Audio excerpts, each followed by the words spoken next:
Hi learners, 9th standard 4th chapter geometry continuation பார்க்கலாம். அதில் அடுத்த session parts of a circle. இது வந்து reduced syllabusல இன்க்ளூட் பண்ணியிருக்காங்க. ஸோ ஃபஸ்ட்டு சர்க்கிள் என்னன்றதை பார்த்துடலாம். A circle is a set of all points in a plane at a constant distance from a fixed point. ஒரு plane இருக்கு, அதுல நிறைய பாயிண்ட்ஸ் இருக்கு. ஒரு பாயிண்ட் வந்து ஃபிக்ஸட் பாயிண்டா இருக்கு. அந்த ஃபிக்ஸட் பாயிண்ட்ல இருந்து ஒவ்வொரு பாயிண்ட்டுக்கும் நம்ம மெஷர் பண்ணும்போது ஒரு கான்ஸ்டன்ட் டிஸ்டன்ஸ் இருக்கும். இந்த மாதிரி கான்ஸ்டன்ட் டிஸ்டன்ஸ் இருக்கிற எல்லாத்தையும் நம்ம சேர்க்கும் போது அது செட்னு சொல்லுவோம். அதுதான் சர்க்கிள் சொன்னோம் இல்லையா. அந்த ஃபிக்ஸட் பாயிண்ட் சொன்னோம் இல்லையா, அதுதான் சென்டர். அந்த டிஸ்டன்ஸ் கான்ஸ்டன்ட் டிஸ்டன்ஸை வந்து நம்ம ரேடியஸ் அப்படின்னு சொல்லுவோம். ஸோ இங்கே இருக்க இந்த சர்க்கிள் எடுத்துருக்கலாம்.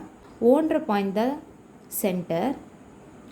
ஓலேருந்து பிக்கான இருக்க டிஸ்டன்ஸ் தான் radius. The line that cuts the circle in 2 points is called a secant of a circle. ஒரு சர்க்கிளில் ஏதாவது 2 பாயிண்ட்டை ஜாயின் பண்ணும்போது ஒரு லைன் ஃபார்ம் ஆகும். அந்த லைன் வந்து இந்த சர்க்கிளை கட் பண்ணுது அப்படின்னா அதுதான் secant of a circle சொல்கிறாங்க. A line segment whose end points lie on the circle is called chord of the circle. So ஒரு லைன் செக்மெண்ட் அதோட ரெண்டு பக்கம் இருக்க எண்ட் பாயிண்ட்ஸும் சர்க்கிளில் தான் லை ஆகுதுன்னா அதை தான் நம்ம கார்ட் அப்படின்னு சொல்லுவோம். A chord of a circle that has a center is called a diameter of the circle. So இந்த இமேஜில் கார்டுன்றது என்னென்னா ஏபி. இதுதான் வந்து ஏபி. இந்த ஏபின்றது எப்படி இருக்குதுன்னா ஏன்ற பாயிண்ட்டும் எண்ட் பாயிண்ட்டு, பீன்ற பாயிண்ட்டும் எண்ட் பாயிண்ட்டு, இந்த ரெண்டு எண்ட் பாயிண்ட்டும் சர்க்கிளில் இருக்குது. இதுதான் வந்து கார்டுன்வோம். இந்த கார்டில் சென்டர் இருந்தது அப்படின்னா அதுதான் வந்து டயாமீட்டர் அப்படின்னு கொடுத்துருக்காங்க. The circumference of a circle is its boundary. பவுண்ட்ரின்றது ஒன்றும் இல்லை, இந்த சர்க்கிளோடைய அவுட்லைன் இருக்கு இல்லையா, அதுதான் பவுண்ட்ரி. இந்த பவுண்ட்ரியை வந்து நம்ம சர்க்கம்ஃபரன்ஸ் அப்படின்னு சொல்லுவோம். A line segment joining any 2 points on the circle is called chord of a circle. So ஏற்கனவே பார்த்து அதே இதுதான். ஒரு லைன் செக்மெண்ட் ஏதாவது ரெண்டு பாயிண்ட்டு இந்த சர்க்கிளில் இருக்க ஏதாவது ரெண்டு பாயிண்ட்டை ஜாயின் பண்ணிச்சுன்னா அந்த லைன் செக்மெண்ட்டை நம்ம கார்ட் அப்படின்னு சொல்லுவோம். அடுத்ததாக arc of a circle. So இந்த ஃபிகர் கன்சிடர் பண்ணால் இதில் PQRS அப்படின்னு 4 பாயிண்ட் இருக்குது. இதில் கண்டினியூஸ் பாத் அப்படின்னு நம்ம என்ன சொல்லலாம், PRQ. ஸோ இந்த பார்ட்டை தான் ஆர்க் அப்படின்னு நம்ம சொல்கிறோம். இல்லைன்னா QSP அப்படின்றத ஆர்க்குன்னு நம்ம சொல்லலாம். இல்லைன்னா PQ இல்லை QP அப்படின்ற ஷார்ட்டாகவும் சொல்லலாம். ஸோ இதை தான் வந்து இந்த சர்க்கிளோடைய ஆர்க் அப்படின்னு சொல்லுவோம். அடுத்தது major arc, minor arc. So major ஆர்க்குன்றது என்னென்னா இந்த சர்க்கிளில் மேஜரான போர்ஷன், அதாவது மேஜராக, அதாவது ஒரு ஆர்க்கில் அது அதிகமான அளவு எது இருக்கோ அதை தான் வந்து மேஜர் ஆர்க் அப்படின்னு சொல்லுவோம். ஸோ இங்கே பார்க்கலாம், இந்த ப்ளூ கலர் மார்க் பண்ணது வந்து ஜாஸ்தியாக இருக்குது. ஸோ இதை நம்ம எப்படி சொல்லணும்னா QP அப்படின்னு சொல்லுவோம். Arc QP. ஏன் வந்து QPன்னு சொல்கிறோன்னா அந்த ஆர்க்கை வந்து நம்ம எப்போவுமே ஆன்டி கிளாக் வைஸாக தான் சொல்லுவோம். சொல்லி ரெப்ரசன்ட் பண்ண ஆன்டி கிளாக் வைஸில் தான் ரெப்ரசன்ட் பண்ணணும். இதுதான் வந்து கிளாக் வைஸ். ஆன்டி கிளாக் வைஸ்னால் இந்த டைரக்ஷனில் இப்படி போகிறது தான் ஆன்டி கிளாக் வைஸ். அப்போது QP அப்படின்னு சொல்லணும். இதுதான் வந்து மேஜர் ஆர்க். அப்போ மைனர் ஆர்க்னா என்னென்னா PQ. இதுதான் மைனர் ஆர்க். அடுத்தது major segment, minor segment. So இந்த ஃபிகர் எடுத்துக்கலாம். 4.46.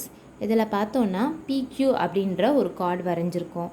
இந்த PQ வந்து இந்த சர்க்கிளில் ரெண்டு ஆர்க்காக பிரிக்குது, அதாவது மேஜர் ஆர்க்கும் மைனர் ஆர்க்காகவும் பிரிக்குது.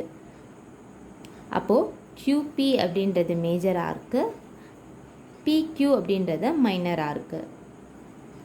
இதில் இந்த மேஜர் ஆர்க் இருக்கு இல்லையா, இதுக்கு உள்ளே இருக்க ரீஜனை தான் நம்ம மேஜர் செக்மெண்ட் அப்படின்னு சொல்கிறோம். அதே மாதிரி மைனர் ஆர்க்குள்ளே இருக்க ரீஜனை வந்து நம்ம மைனர் செக்மெண்ட் அப்படின்னு சொல்கிறோம். அடுத்தது congruent arcs.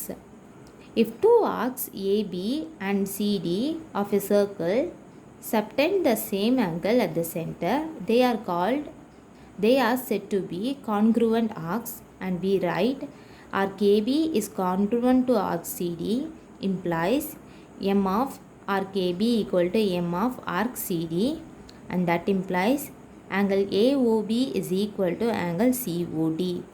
ஸோ இங்கே இருக்க சர்க்கிளை கன்சிடர் பண்ணிக்கலாம். சர்க்கிளில் வந்து ரெண்டு லைன் செக்மெண்ட் வரைஞ்சிருக்காங்க ஏபி சிடி அப்படின்ட்டு. இது ரெண்டும் ஓன்ற இடத்துல மீட் ஆகுது. ஸோ இந்த மாதிரி வரைஞ்சதுக்கப்புறமா இதில் ஃபார்ம் ஆகிற ஆர்க்ஸ் ஏபி எப்படி இருக்குதுன்னா சிடிக்கான அதே ஆங்கிளை தான் வந்து சென்டர்லேருந்து நம்ம மெஷர் பண்ணும்போது கிடைக்கும். ஸோ இந்த மாதிரி ஏஓபியில் இருக்க அதே ஆங்கிள் சிஓடியில் இருக்குது அப்படின்னா இந்த ரெண்டு ஆர்க்கும் கான்க்ருவெண்ட் ஆர்க்ஸ் அப்படின்னு சொல்லலாம். ஸோ இப்படி மெஷர் பண்ணும்போது சேமாக இருந்ததுன்னா இங்கே இருக்க ஆங்கிள் ஏஓபியோட வேல்யூவே தான் ஆங்கிள் சிஓடிக்கு வரும். அடுத்தது concentric circles. The circle with the same center but different radii are said to be concentric. So ரெண்டு சர்க்கிள், ஒரு சர்க்கிள்குள்ளே இன்னொரு சர்க்கிள் இருக்குது, அதோடைய சென்டர் ஒன்றா தான் இருக்கும். ஆனால் சென்டர்லேருந்து அந்த சர்க்கிளில் இருக்க ஏதாவது ஒரு பாயிண்ட்டை நம்ம மெஷர் பண்ணும்போது அதுக்கான ரேடியஸ் வந்து டிஃப்ரெண்ட்டாக இருக்கும். இப்படி இருந்ததுன்னா அதை தான் நம்ம கான்சென்ட்ரிக் சர்க்கிள்ஸ் அப்படின்னு சொல்கிறோம். அடுத்தது கான்க்ருவென்ட் circles. Two circles are congruent if they are copies of one another or identical. So ரெண்டு சர்க்கிளை நம்ம கான்க்ருவெண்ட்டுன்னு எப்போ சொல்வோம்னா ஒரு சர்க்கிள் மாதிரி இன்னொரு சர்க்கிளில் இருக்குது அப்படின்னும் போது தான் அதை கான்க்ருவென்ட் சர்க்கிள் அப்படின்னு சொல்லுவோம். அது வந்து சைஸில் வந்து சேமாக இருக்கும். அடுத்தது position of a point with respect to a circle. So ஒரு பாயிண்ட் பியை வச்சு அதுக்கான டிஸ்டன்ஸ் என்ன அப்படின்றத நம்ம சொல்ல முடியும். Consider a circle in a plane. So ஒரு பிளேன் இருக்குது, அதில் சர்க்கிள் ஒன்று கன்சிடர் பண்ணுறோம். அந்த சர்க்கிள்குள்ளே ஓன்ற பாயிண்ட் சென்டர் இருக்குது, அப்புறம் பின்னு ஒரு பாயிண்ட் இருக்குது. If the distance from the centre O to the P is OP.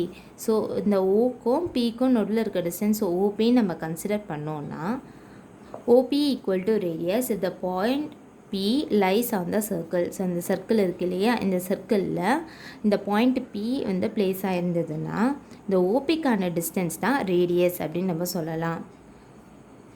OP is less than radius if the point P lies inside the circle. அதுவே அந்த பாயிண்ட் P வந்து சர்க்கிளுக்கு உள்ளே இருக்குது அப்படின்னா அந்த ஓபிக்கான டிஸ்டன்ஸ் வந்து ரேடியஸை விட கம்மியாக இருக்கும் அப்படின்னு சொல்லி கொடுத்துருக்காங்க. அடுத்தது OP is greater than radius if the point P lies outside the circle. So இந்த சர்க்கிளுக்கு வெளியே பாயிண்ட் P இருந்தது அப்படின்னா அப்போ ஓபிக்கான டிஸ்டன்ஸ் வந்து ரேடியஸை விட அதிகமாக இருக்கும் அப்படின்னு கொடுத்துருக்காங்க. ஸோ சர்க்கிள்க்கோ பாயிண்ட்டுக்கோ இருக்க அடுத்த ஒரு ரிலேஷன்ஷிப் பார்க்கலாம். ஸோ ஒரு சர்க்கிள் 3 பாயிண்ட்ஸ் இருக்குது அப்படின்னும் போது அந்த 3 பாயிண்ட்ஸில் எத்தனை சர்க்கிள் வரைய முடியும் அப்படின்னு பார்த்தோன்னா ஒரே ஒரு சர்க்கிள் தான் நம்மளால் வர முடியும். அதுக்கான டயக்ராம் தான் இந்த ஃபிகர். ஸோ பாயிண்ட் ஏபிசி அப்படின்னு நம்ம கன்சிடர் பண்ணிக்கலாம். இந்த 3 பாயிண்ட்டும் டச் ஆகிற மாதிரி நம்ம எத்தனை சர்க்கிள் வரைய முடியும்னா ஒரே ஒரு சர்க்கிள் மட்டும்தான். ஸோ அதுக்கான தேரம் தான் இது. There is one and only one circle passing through 3 non-collinear points. The properties of a chord of a circle. So ஒரு சர்க்கிளில் நம்ம வரைகிற கார்டு இருக்கு இல்லையா, அதுக்கான ப்ராப்பர்ட்டிஸ் என்ன அப்படின்னு சொல்லி பார்க்கலாம். அதில் first perpendicular from the centre to a card. So சர்க்கிளில் ஒரு கார்டு வரைகிறோன்னும் போது அந்த சென்டரும் கார்டும் எப்படி இருக்கும்னா பெர்பெண்டிகுலரில் தான் இருக்கும். இங்கே இந்த டயக்ராம் கன்சிடர் பண்ணிக்கலாம். இந்த டயக்ராம் பார்த்தோன்னா இது ஒரு சர்க்கிளில் ஓன்றது சென்டர் ஏபி அப்படின்னு ஒரு கார்டு இருக்குது. இந்த அதாவது சென்டர்லேருந்து இந்த கார்டுக்கு ஒரு லைன் நம்ம வரைகிறோம். கார்டுக்கும் சென்டருக்கும் நடுவில் இருக்க ரிலேஷன்ஷிப் எப்படி சொல்வோம்னா இது வந்து பெர்பெண்டிகுலராக இருக்குது அப்படின்னு நம்ம சொல்லலாம். அடுத்த theorem, the perpendicular from the center of a circle to the chord bisects the chord. So இந்த சென்டர்லேருந்து நம்ம ஒரு லைன் வரைகிறோம். அந்த லைன் வந்து ஏபி அப்படின்ற கார்டை வந்து நோக்கி வந்துட்டுருக்குன்னா அந்த லைன் வந்து இந்த கார்டை 2 ஈக்குவல் பார்ட்ஸாக பிரிக்கும் அப்படின்றது தான் அடுத்த property. Angles extended by chord at the centre. So இது வரைக்கும் ஒரு சர்க்கிள்குள்ளே ஒரே ஒரு கார்டு இருந்தால் என்ன ரிலேஷன்ஷிப் அப்படின்னு பார்த்தோம். இப்போ நம்ம ஒரு சர்க்கிள் கன்சிடர் பண்ணிக்கலாம். அதில் ஓன்ற சென்டர் இருக்குது. அதுக்கப்புறமா 2 கார்டு நம்ம கன்சிடர் பண்ணுறோம். ஏபின்ற ஒரு கார்டும் சிடின்ற ஒரு கார்டும்.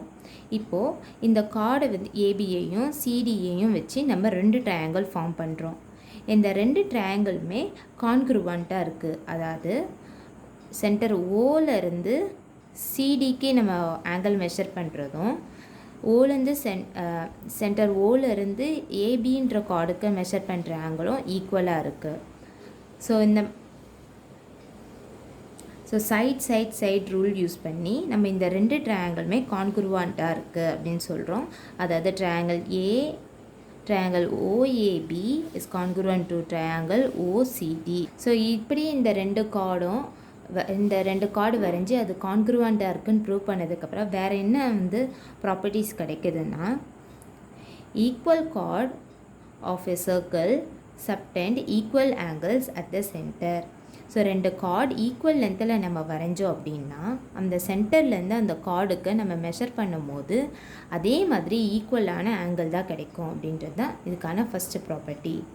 அடுத்ததாக equal chords of a circle are equidistant from the centre. So நம்ம 2 கார்டு வரைகிறோம் இல்லையா, அந்த 2 கார்டு ஈக்குவலான மெஷர்மெண்ட்டில் நம்ம வரையும் போது சென்டர்லேருந்து நம்ம அந்த 2 கார்டுக்கும் இருக்க டிஸ்டன்ஸை நம்ம மெஷர் பண்ணோன்னா அது ஈக்வி டிஸ்டன்ஸில் இருக்கும். அதாவது அதுக்கான டிஸ்டன்ஸ் ஈக்குவலாக இருக்கும். Angle at the centre and the circumference. So ஒரு சர்க்கிள் கன்சிடர் பண்ணுறோம். அந்த சர்க்கிளில் ஓன்ற பாயிண்ட்டு சென்டராகவும் ஏபிசி அப்படின்ற 3 பாயிண்ட்டை அதோட சர்க்கம்ஃபரன்ஸில் நம்ம மார்க் பண்ணுறோம்.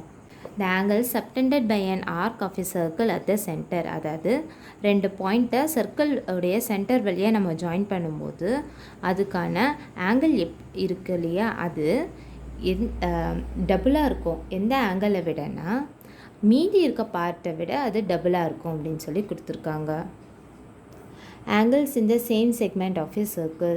ஒரு சர்க்கிள் கன்சிடர் பண்ணுறோம். அதில் சென்டர் ஓ இருக்குது, ஏபின்ற ஒரு கார்டு நம்ம வரைகிறோம். அப்புறம் சிடி அப்படின்ற 2 பாயிண்ட்டை அந்த சர்க்கிளோடைய சர்க்கம்ஃபரன்ஸில் நம்ம மார்க் பண்ணியிருக்கோம். இப்போது ஓவையும் ஏவையும் ஜாயின் பண்ணுறோம், அதேமாதிரி ஓபியை ஜாயின் பண்ணுறோம். இந்த சிடி அப்படின்ற பாயிண்ட்டை நம்ம மார்க் பண்ணோம் இல்லையா, அது எப்படி இருக்குன்னா ஏபின்ற அதே அந்த லைன் செக்மெண்ட் நம்ம வரைஞ்சோம் இல்லையா, அதே மாதிரி சிடின்ற லைன் செக்மெண்ட்டும் வரைகிறோம்.